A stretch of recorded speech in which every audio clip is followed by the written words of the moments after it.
Hi everyone, I am Jose Marie Azaraga, and today we will explore the life of Steve Jobs, founder of Apple. We are going to discuss and analyze his leadership and management styles as depicted in the film Jobs.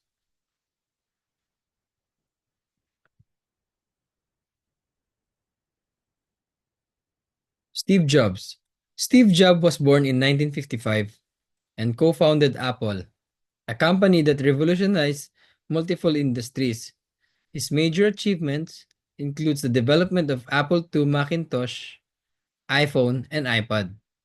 Jobs passed away in 2011, leaving a legacy of innovation.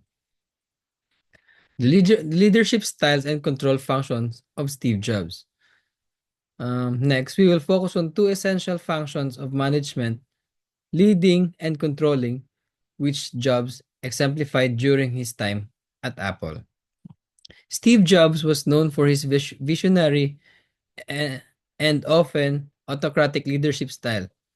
He directly influenced product development and pushed his teams to innovate. The development of the iPhone is a prime example of his leadership in action. Jobs' motivational model and communication. Jobs motivated his employees to intrinsic means, emphasizing the importance of groundbreaking products, creating groundbreaking products. His communication was often blunt, famously stating, "People don't know what they want until you show it to them." Steve Jobs' control style. In terms of controlling, Jobs was a micromanager, insisting on perfection in every details of Apple products.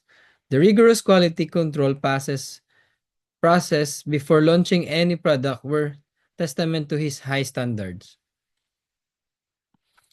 Why was Steve Jobs successful? Jobs' success can be attributed to his vision, his focus on innovation, and the strong brand loyalty he cultivated. His ability to anticipate the future of technology was one of the defining strengths. His defining strengths. Learnings from the film Jobs. From the movie Jobs, we can learn that balancing vision and empathy is crucial for effective leadership.